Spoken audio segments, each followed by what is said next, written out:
TG Geeks, episode 264, March 9th, 2020. Western steampunk.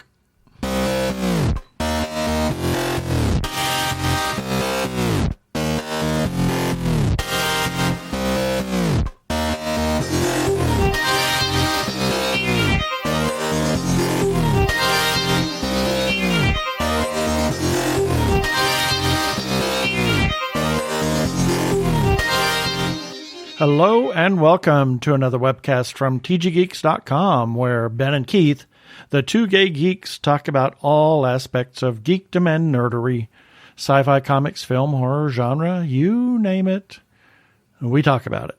I'm Keith Lane, and we're coming to you from TG Squared Studios in lovely, almost vacation time, Phoenix, Arizona, and very busy day for us here. Very busy day for us, and I'm Ben Raggington, coming to you from, well, by the time this episode comes out, we're in, no, wait a minute. Yes. Are we actually in, no. We're in the air. We're in the air. We are in the air. We are in a plane. In it. Well. Going to New York. Maybe not. Maybe not? Because this is... Oh, no, that's right. No, this episode... Right. Yeah, it'll come out just before we get on the plane. We are at the airport. Yes.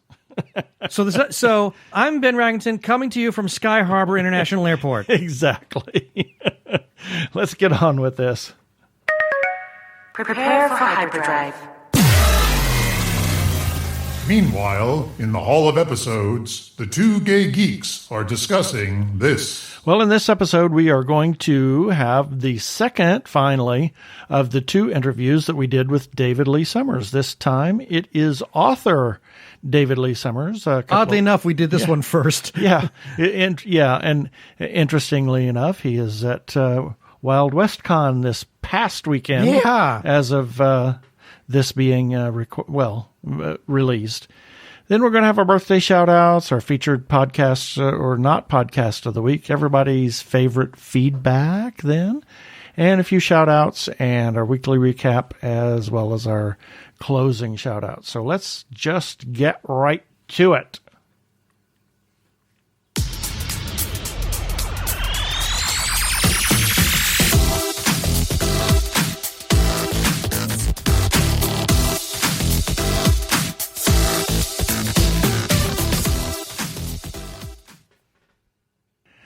And this time we are sitting here at the Visitor Center at Kitt Peak National Observatory with David Lee Summers. Welcome back.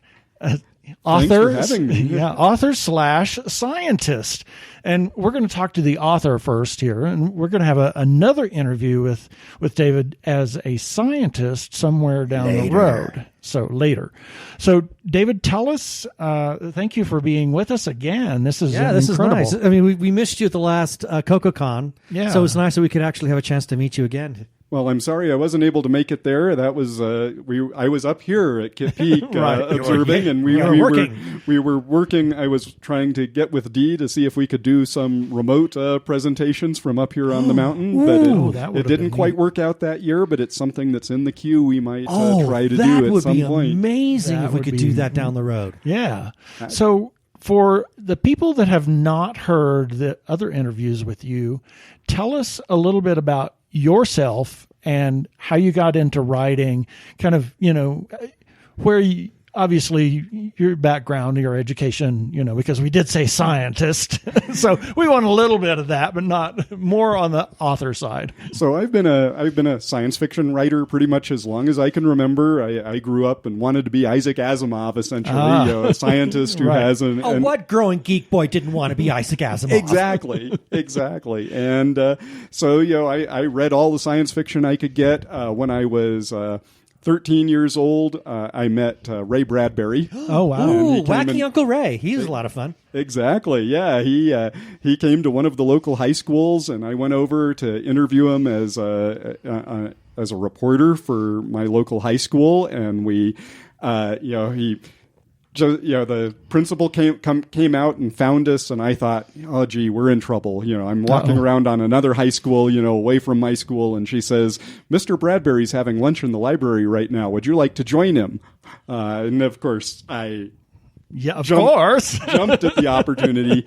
And ever since that time, I corresponded with him for a number of years after that. And he was just really supportive of a lot of my work. And so he inspired me to just read everything I could, write everything I could. He looked me in the eye at the time and said, "Start sending your stuff to magazines right now." Wow. And I was like, "Yes, sir, Mr. Bradbury." Exactly. Well, it's a good way to get started, really. I mean, we've spoken to a lot of authors, and it really boils down to you just have to write a lot. And by sending it to magazines, that's a great way to hone your craft. Exactly. You write a lot, you practice, you get used to sending the stuff out, get used to hearing back from editors, and you get a thick skin from the rejections along the way. And hopefully you'll get some good feedback. Exactly.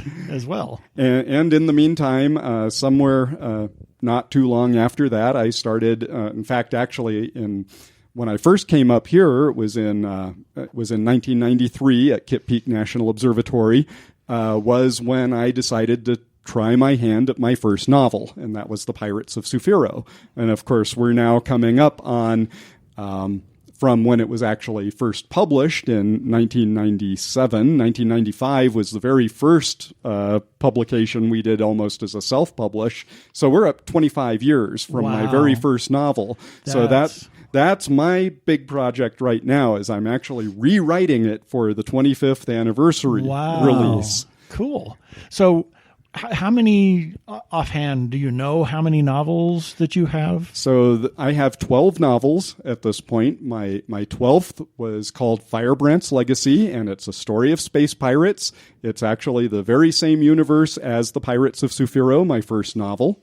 And I wrote it to be a prequel. So that book is now number 1 in the series. Pirates of Sufiro, which is coming out for its 25th anniversary release, is number 2 in that series. So we're bringing all of those books out, and kind of like Doctor Who and fixed points in time, I'm not changing anything that's going to change something. Someone read one of the sequels, fell in love with it. I don't want them to suddenly be confused because major things change. No alternate timelines, retconning going on. No characters died who didn't die the first time around. But we're trying. But I've learned a lot about storycraft, and I like to say that when I first sold The Pirates of Sufiro, the editors I had at that time were about as experienced with the craft as I was at writing, and so they didn't quite have the guidance and the know-how that later editors I've had the privilege of working with did have. So I'm taking a lot of that experience and bringing it to the new one. Cool. So you're going to just zhuzh the story a little bit and kind of fill it out a little bit and be a little carefuler, with point of view and and things like that, and building up description and making the planet that these space pirates end up landing on coming much more alive. Right. You're just fine tuning it. Exactly. Okay. And your big thing is you're sort of a steampunk writer, yes? That's right. I do that as well. And in fact, even though this is a Pirates of Sufiro, Firebrand's Legacy are space pirate stories set in the far future, I think of these a lot as Firefly before Firefly happened. They're sort of the space cowboy kind of thing. Right. There's a very retro kind of vibe to these books, including the fact that there are airships on the planet and that sort of thing. Do you have a character named Maurice? I do not have a character named Maurice in here. Although I do have a space cowboy. Exactly. Oh, well, I had to. We don't blame you. I would have gone there Miller too. Band jokes here today. Thank you. Anyway, but you also have some Western steampunk. I do, and that is my Clockwork Legion series, which is Owl Dance, Lightning Wolves, The Brazen Shark, and Owl Riders is the most recent one that just came out. And those books are basically start right here in the Southwest. A lot of it's set in New Mexico to start, and then the characters end up traversing into Arizona, California, and even ultimately end up in places like Japan and Russia in these books. And steampunk has become an enormously popular subgenre of science fiction. What is the magic behind that? Because I know there's some people that just don't get it. So, and I've read some, and I think some steampunk is just absolutely amazing. But to those people who don't fully grasp what the power is behind steampunk, what is its allure? Why steampunk? Why is it what it is?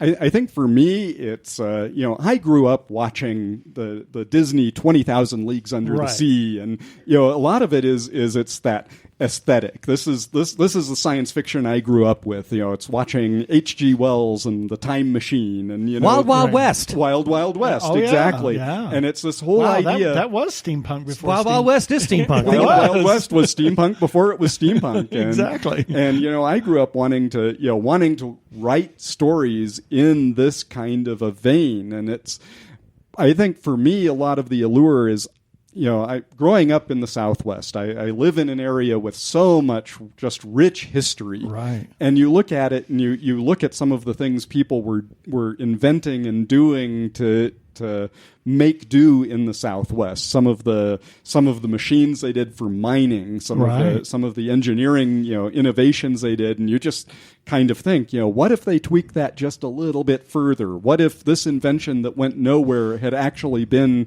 discovered and took off in a big way?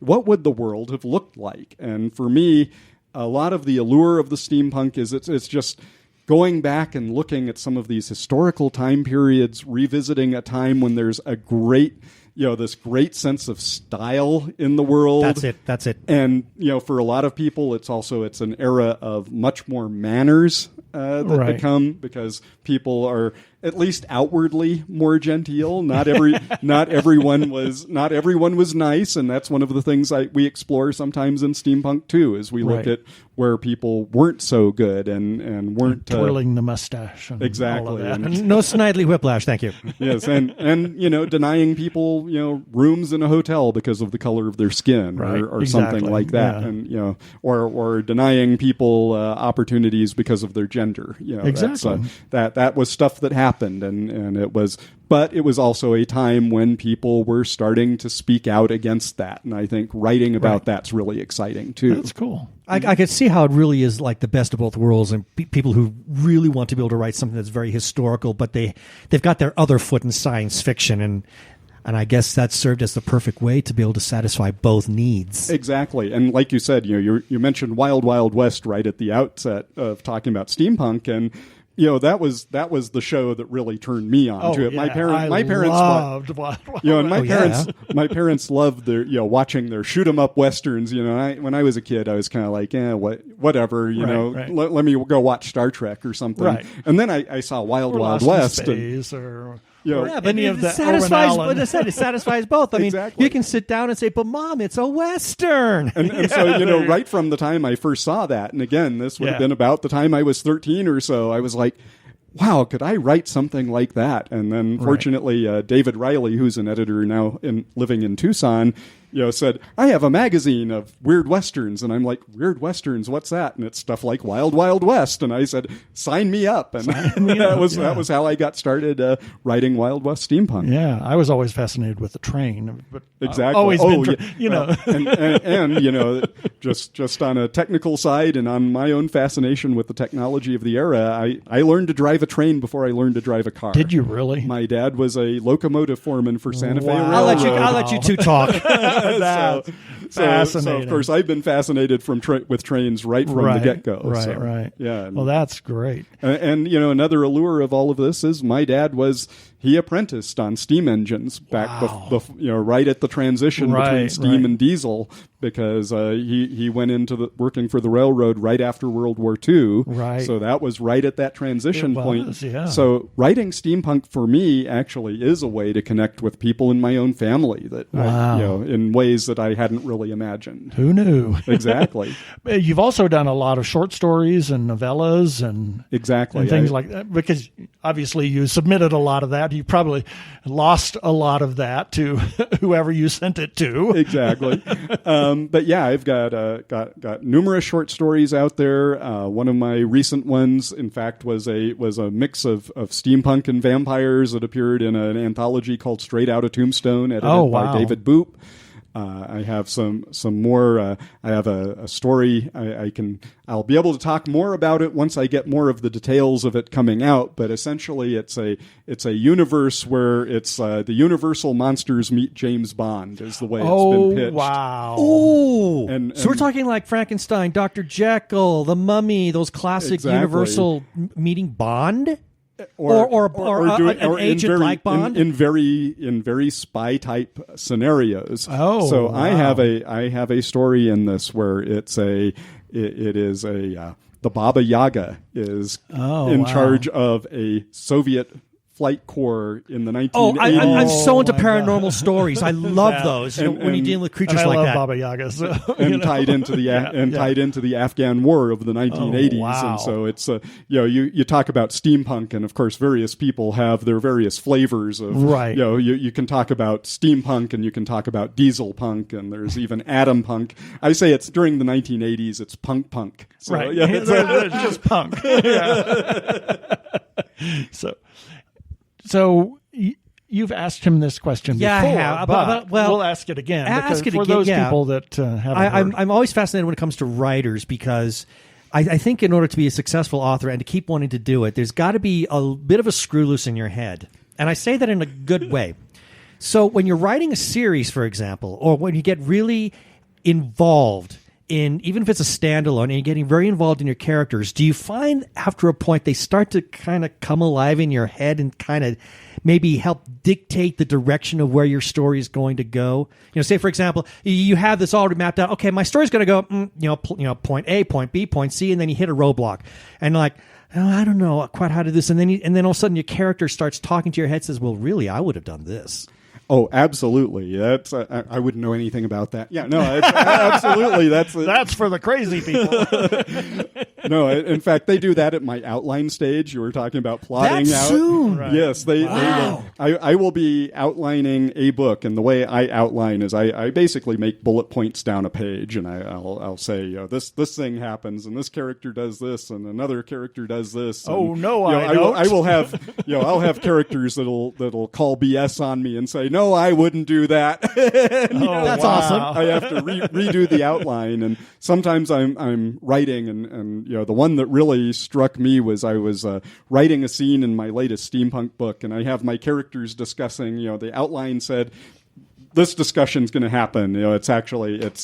It's Wyatt Earp and one of my Japanese characters, Imagawa, and they're in a room, and there's going to be this this wonderful fight that breaks out, and then as I'm writing, it's like I wrote, and then an explosion happened, and it was like two of my other characters had decided to like interrupt things and blow into the place that they were in. And so I said, okay, well, do I run with this, or do I move this somewhere else? And I said, no, I'm just going to run with it and see what happens.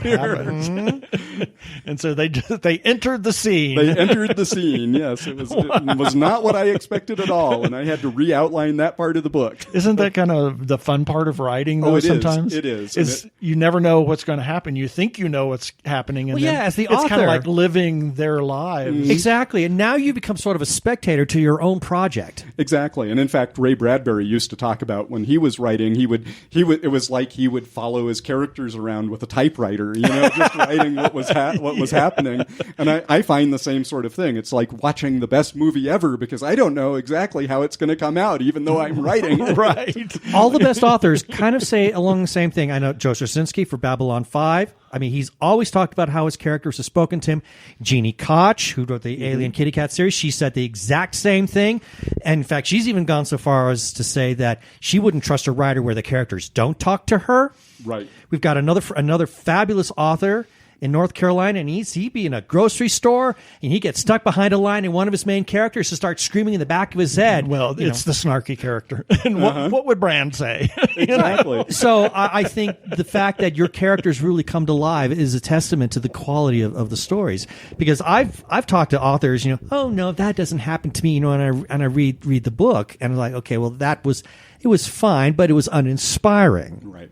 But you really want to see something that's going to captivate you, because for me, nothing draws me more than a really great character-driven story.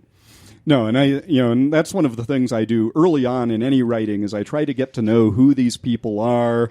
What are they doing? What's their day-to-day life like? I will. When I created my steampunk series, when Fatima Karimi, my protagonist, came about because she just sort of sprang out of nowhere as I was doing my walks around my neighborhood, and there was this little family of burrowing owls that lived near my house, and I would walk by them and I would see them, and after a while I kind of got where they were somewhat familiar with me and I was somewhat familiar with them, and I kind of watch them, and they would sit there and they would chirp at me, and they would kind of do this little dance from one foot to the other, and I would kind of chirp back at them, and they would stare at me, and after a while they would kind of calm, and more of the family would come out and kind of look at me, and I thought, what if someone actually took the time to get to know these creatures, to talk to these creatures, and then we put her back in the 1800s when owls were considered a real common familiar for witches, right? So I start looking into, I start talking to my neighbors about what are the family stories from people in these neighborhoods, and I start looking at some of the historical connections, and I start drawing point A to point B, and these characters start to become live people in my mind even before they start speaking dialogue on the page, and I think that's a very valuable process to go through, even at any early point in writing. So you really do a lot of research on your characters, and you kind of line out what their history has been and their quirks and their all of the foibles and all of this kind of stuff. You in essence do your Silmarillion of exactly of the novel. and that happens even with a lot of my short stories. Right. Of course. In the Baba Yaga story, it was like if anybody knows what the Silmarillion is, it was the prequel. I think if you don't know what the Silmarillion is, what the heck are you listening to this podcast for? Thank you very much. So, what is next for you besides this 25th anniversary book that you're rewriting? Are you working on anything else that you can say? Or? Well, I've got some other short stories in the works. Once I get finished with the 25th anniversary release, then it's a question of which of the many projects I have in my mind I'm going to work on. I am getting a lot of people saying they really want to see the sequel to The Astronomer's Crypt, which is my horror story set at an observatory. Oh, yes. I got to pick that one up. And in fact, the building there is very much like the 4-meter building that we walked through today. Oh, cool. And it was imagining that as a haunted house. Well, interesting thing when we were walking back down, that water stain on the floor there. Right. If you'd been walking there through the dark, it looks like somebody's head and shoulders there. Exactly. So it was weird. Exactly. So The Astronomer's Crypt was planned to be the first book in a trilogy of books, and so that probably is going to be the next place I'm going to go, is to see what happens with those characters in the small town that was near the observatory when evil is unleashed. I have to read that book. Yeah. Okay, so in case anybody wants to learn more about your books, because you write some really, really awesome and exciting stuff, how can people learn more about you, and where can they find your work? So, first place is to go to davidleesummers.com, all one word, David Lee Summers. Summers is spelled like the season with a U. And you can find all of my books there. You can find book trailers. You can find links to all the places where they're available on retail. If you want to kind of keep up with me on a day-to-day basis, I have a blog, davidleesummers.wordpress.com, where I talk both about writing and astronomy. And, of course, I'm on all the usual social media, Facebook, Twitter. Just look for David Lee Summers. That's fantastic. That's pretty cool. So stay tuned for another interview with David when we will talk to the scientist part of him, and that will come up probably in several weeks after this. It may come before. Who knows? We never know. We have to. Time is fluid. Wibbly wobbly, timey wimey. Exactly. Well, thank you so much for being with us this time. Well, thank you for having me. Hey guys, this is Jason T. Gaffney, filmmaker and director of Marriage of Inconvenience, and you are listening to the Two Gay Geeks.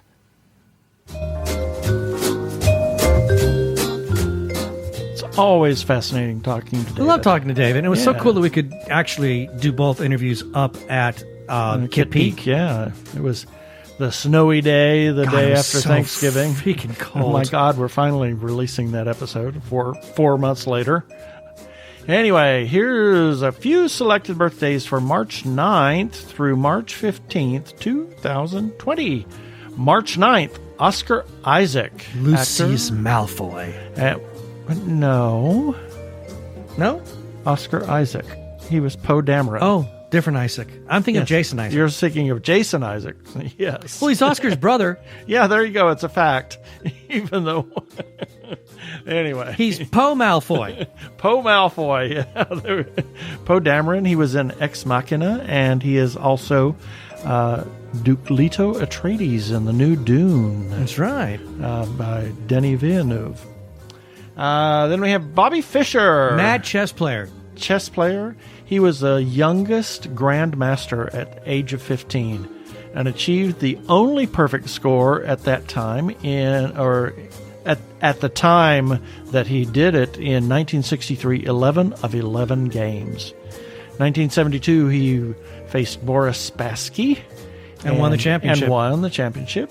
In 1992, they were setting up a rematch against Spassky in Yugoslavia, which kind of got him in trouble because there was an embargo on Yugoslavia. And he lived his remaining years in Iceland. Oh, I didn't know that. Yeah. Speaking of Soviets, we have Yuri Gagarin, who was he was a Soviet cosmonaut, first man in space. And then we have, he was the first man in space, and he came right back down. Right. Now. Yes. So. That's what that was all about. Then we have Amerigo Vespucci. Vespucci! Not that Vespucci. Oh. He was a navigator and cartographer. He was an Italian navigator sailing for the country of Portugal, and he proved that Brazil and the West Indies were not the eastern borders of Asia, but a separate continent.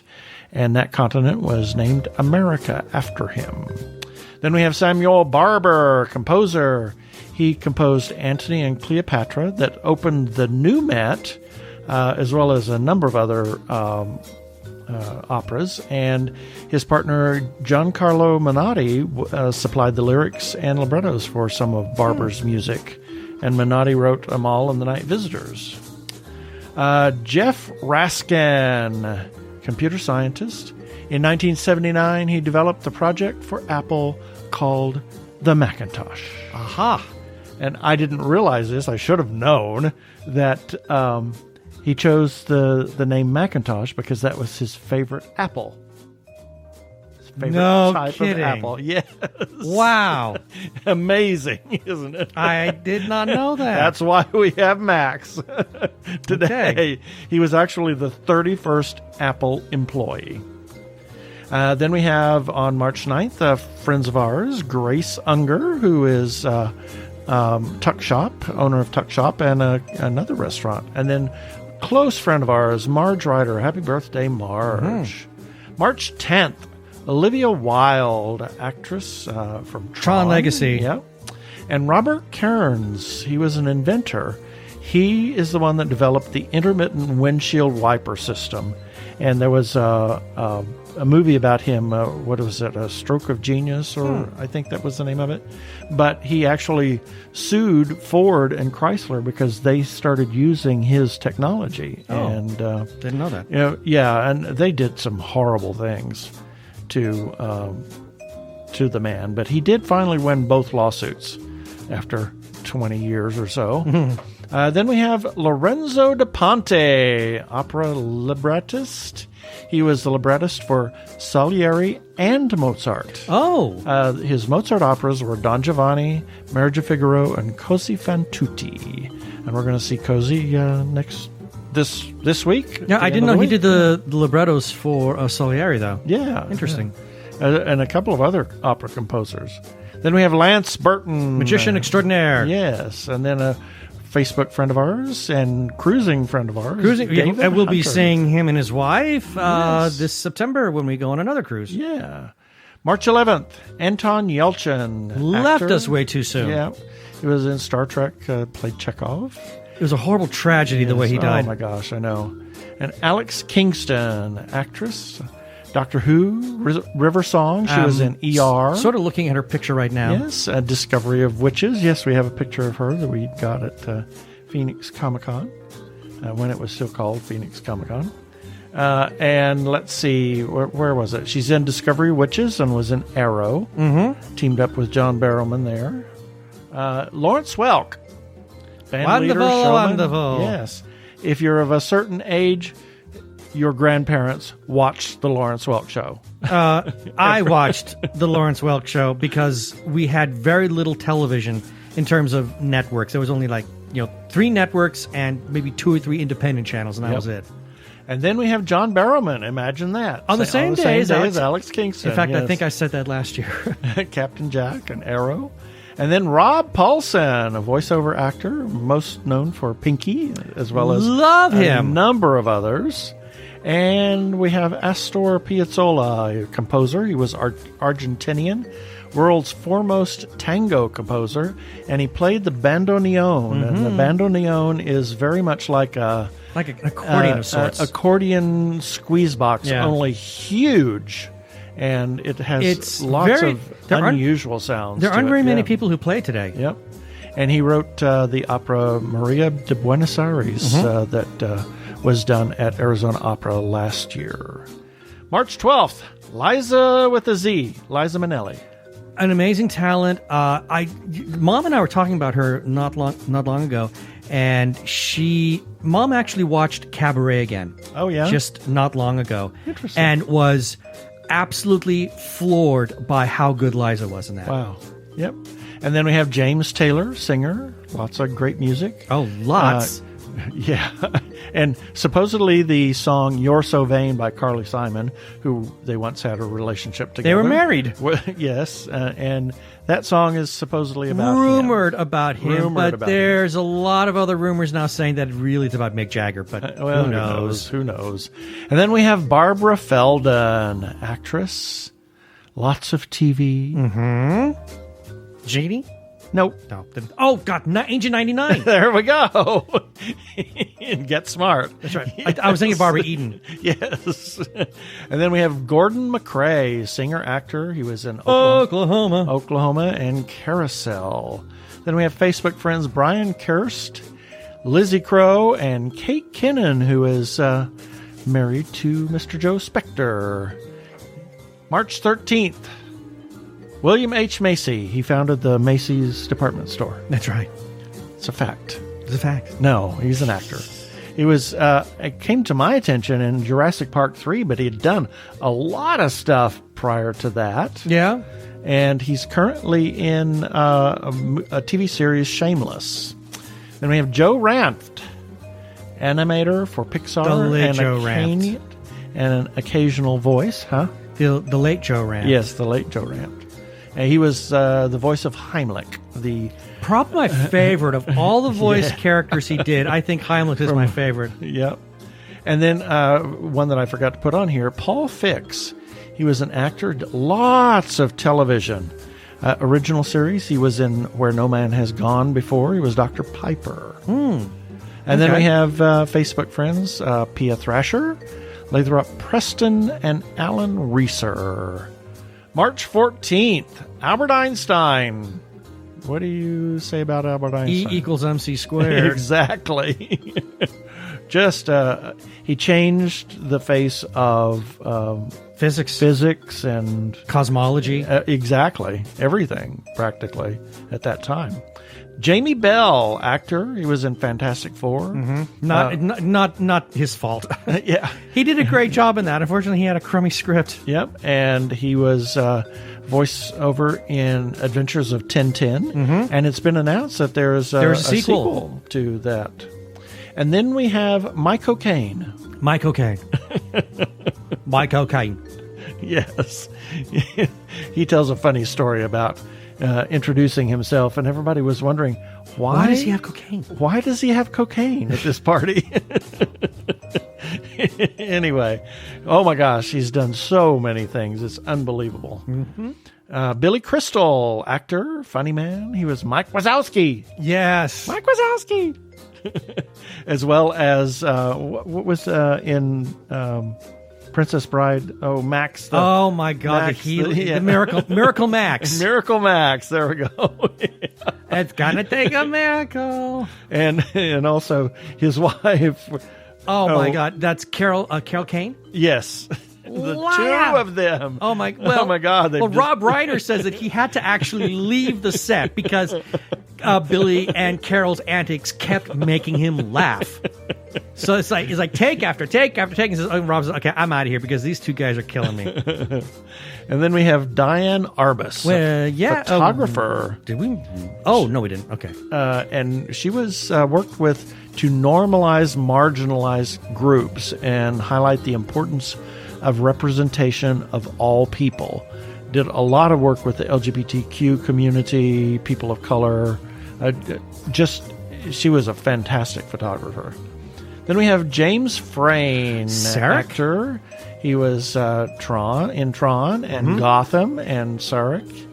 And then we have George Philippe Telemann, composer of Baroque music, important in the transition of Baroque to the classical period, as was Carl Philipp Emanuel Bach that we talked about last week, and who actually was named after him. He was friends with Johann Sebastian Bach and Handel, one of the most prolific composers in history in terms of surviving work.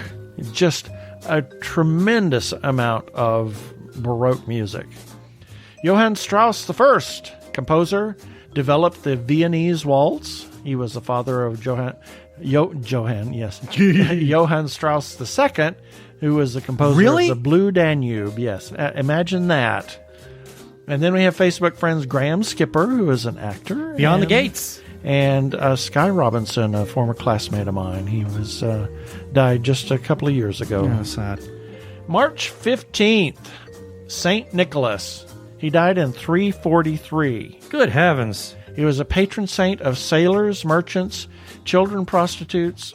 What? Children. I forgot to put the comma in there.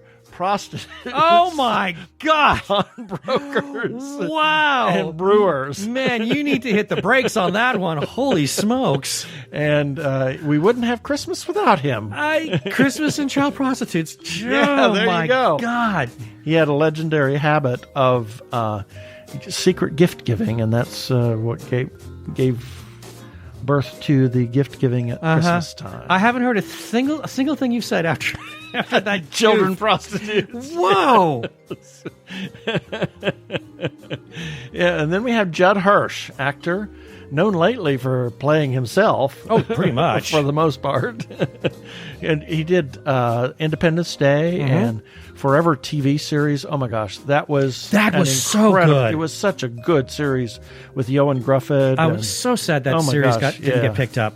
And Bern Gorman was in it. It was such a wonderful episode or TV series. Then we have David Cronenberg, director, filmmaker. horror. Oh my gosh, Really weird stuff. Yeah, and Facebook friends Rhonda Parrish, Katrina Smutney, and Laura Volk, who is a coworker of mine. And that's it for the birthdays this time.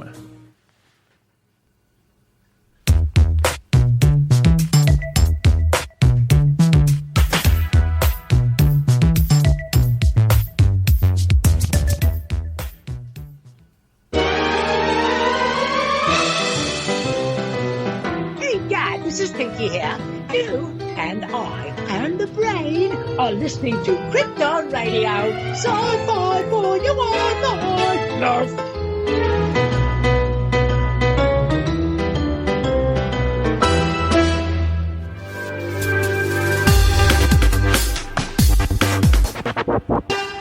Go give a listen to our friends over at Crypt on Radio. They've got lots of different shows. They play lots of geeky music.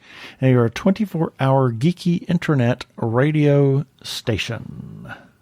I'm Daniel Radcliffe, and I believe that reaching out for help is the bravest thing a person can do. If you are struggling and need support, call the Trevor Lifeline at 1-866-488-7386.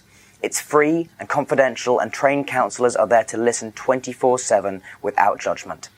To learn more about the Trevor Project's life-saving work for lesbian, gay, bisexual, transgender, or questioning young people, go to thetrevorproject.org.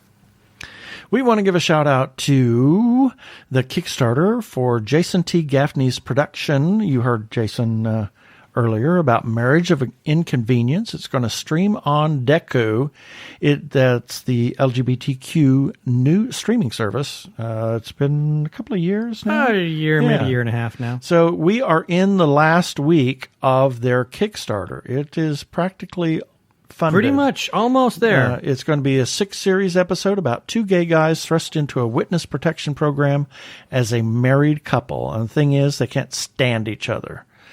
Jason is the writer, director of Analysis Paralysis, and we interviewed him some months back, and we're actually going to interview him again next week. Next week, yes. So check back on Monday the 16th. They have a lot of their funding from Deku, but they need just a bit more, so they're doing a Kickstarter. Check it out and contribute. There are a ton of perks. Go to Kickstarter and search for Marriage of Inconvenience. And in the spirit of transparency, we are backers of this project.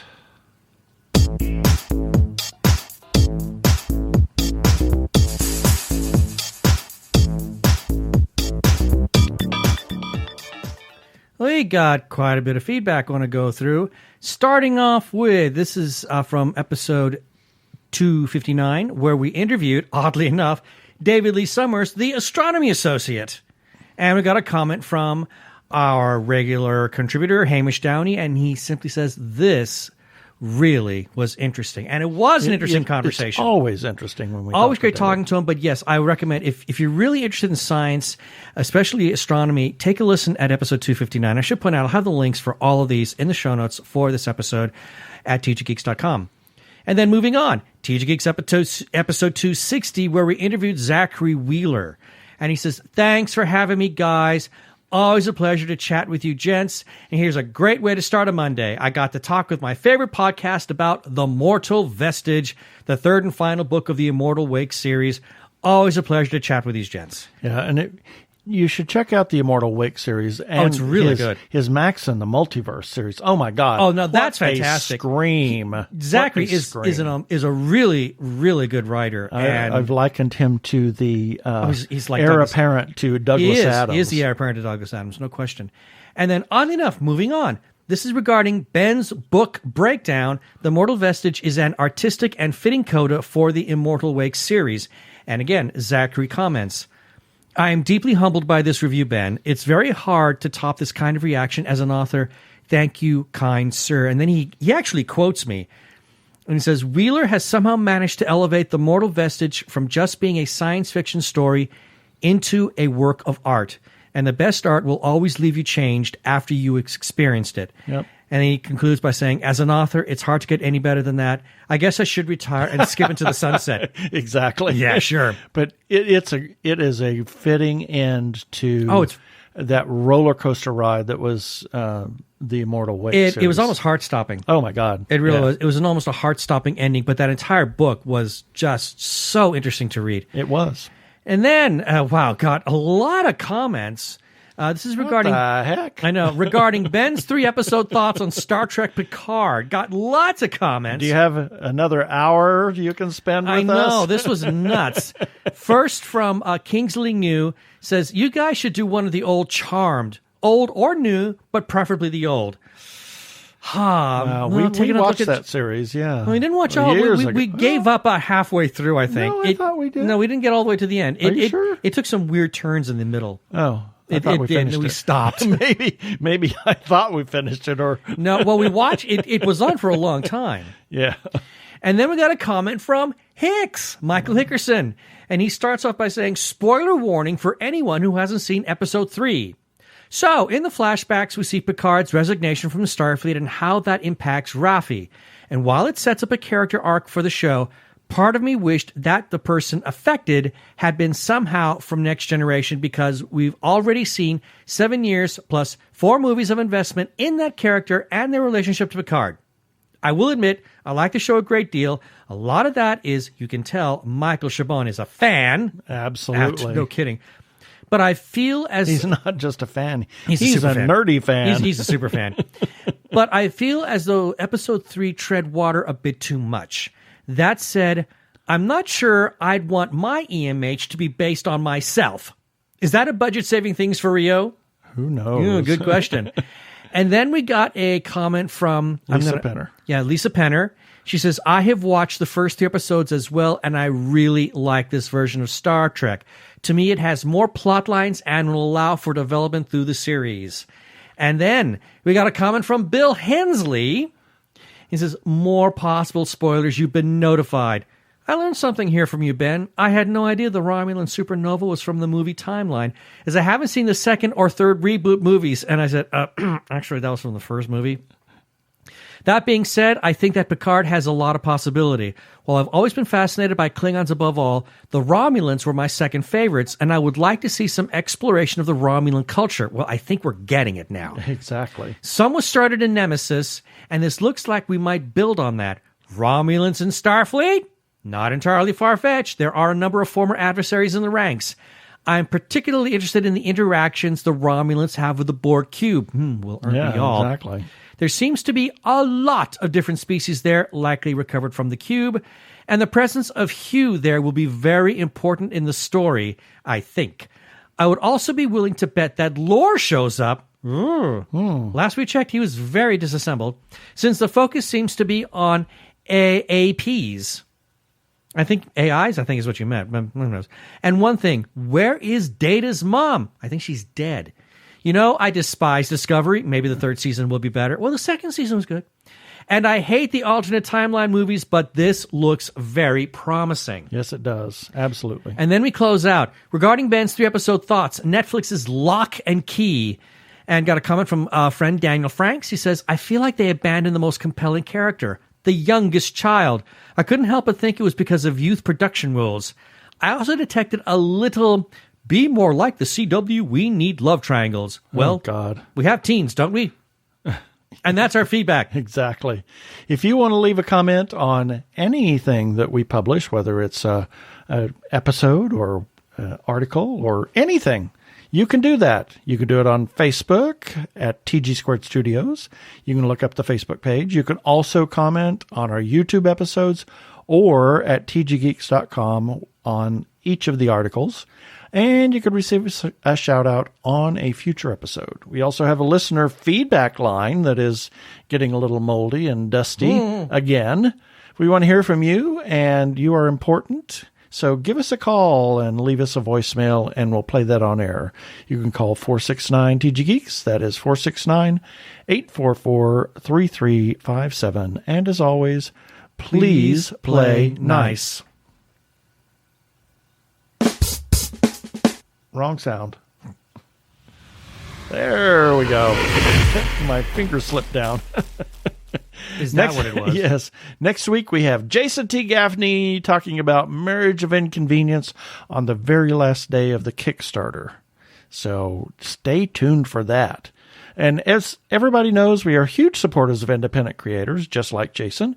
Whether it's filmmakers, comic book artists, writers, or others, please buy their stuff. And if you are at a con or see them at a book fair or wherever, buy their stuff, chat them up, talk to other people about their stuff, and buy their stuff. Yeah. And please consider Support 'em. supporting independent creators. The Joshua Tree Feeding Program is a 501c3 nonprofit food pantry for the HIV/AIDS community in Maricopa and Pinal County. They offer a wide assortment of nutritional foods for the clients to take home, and they set it up like a store. So the clients pick what they want, and it empowers them so that no food is wasted. They are an all-volunteer organization, and they could use your help. Please consider supporting Joshua Tree through a single or a monthly recurring gift. Go to jtfp.org.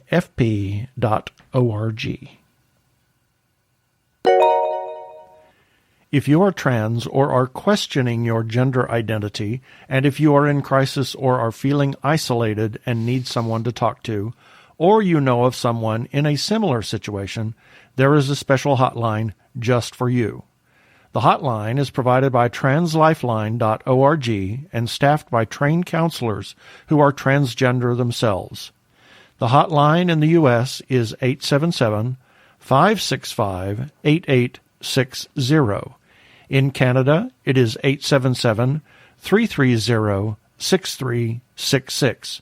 Or you can go to translifeline.org to learn about the important work they are doing. Please reach out for help. You are not alone. Yeah, baby. They're like two gay geeks. They're together, you know. They're two gay guys and they're geeks. Is that okay? Now it's time for this.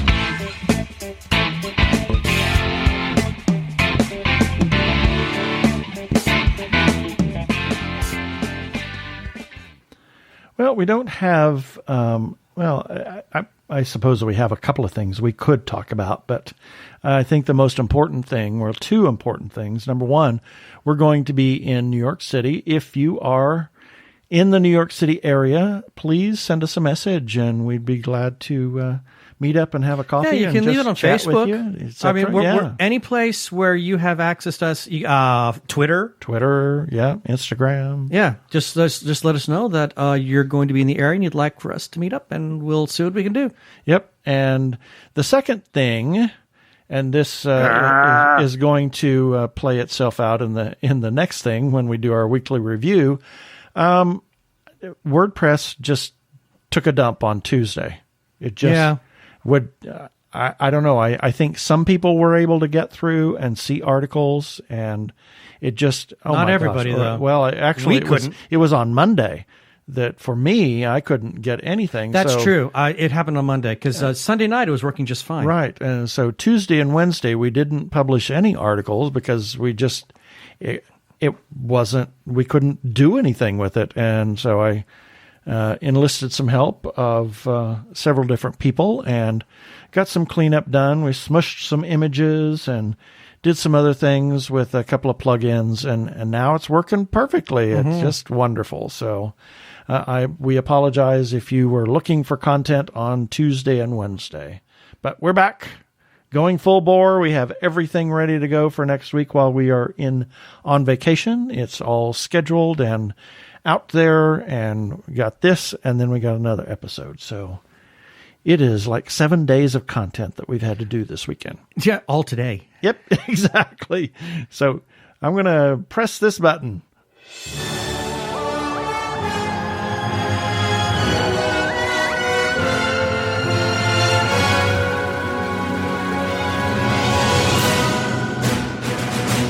Might as well have been the big red button. Exactly.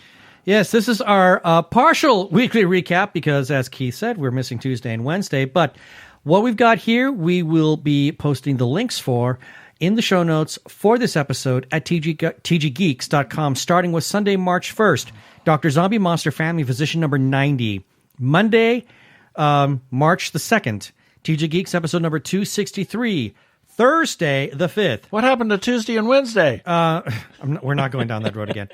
Thursday, the 5th, Ben's Breakdown, Doctor Who season-ending thoughts. Woo.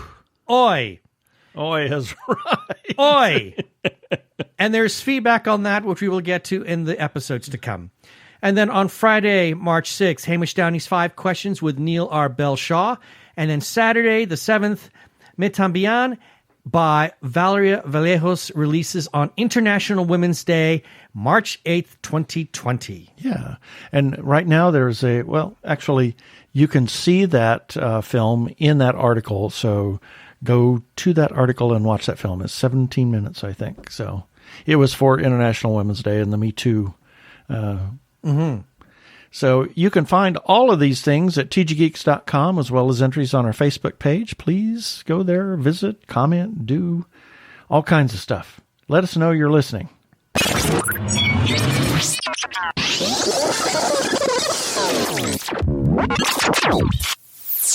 Have a couple of shout-outs that we need to make. First, to the Arkle Times Post-Dispatch News for republishing our content from time to time. It is put up by the human Arkle, Brian Weber, and you can find the Post-Dispatch News by finding him on Twitter. All you need to do is search for Arkle, at ARKLE, and he is also on YouTube with his shameless cash grab. He is in Season 4 right now, and he's already started Episode 2, Streets of Blood. And if you want to find him, all you have to do is go to youtube.com/Arkle Studios. That's all one word. And we must also give some shout-outs to a couple of Facebook groups for allowing us to post our episodes and relevant articles on their pages. First, Two Gay Geeks After Hours. Big thanks to the moderators for literally telling us to share away on their page. And their URL is facebook.com/groups/Gay Geeks After Hours. One word again. And then to The Gay Geek for also allowing us to share all of our wonderful stuff there. And their URL is facebook.com/groups/The Gay Geek, with special thanks to their moderator, Jeremiah Reeves. Thank you, Jeremiah. And lastly, we can be found on Spotify, TuneIn, Stitcher, as well as where other fine podcasts can be found. Also, check us out on Krypton Radio at 3 a.m. and 3 p.m. Pacific on Tuesdays, and listen to their other content, their geeky, 24-hour geeky internet radio station. Please rate us and review us on iTunes, and don't forget to subscribe to our YouTube channel where you can listen to us in the background as you surf the internet on your device.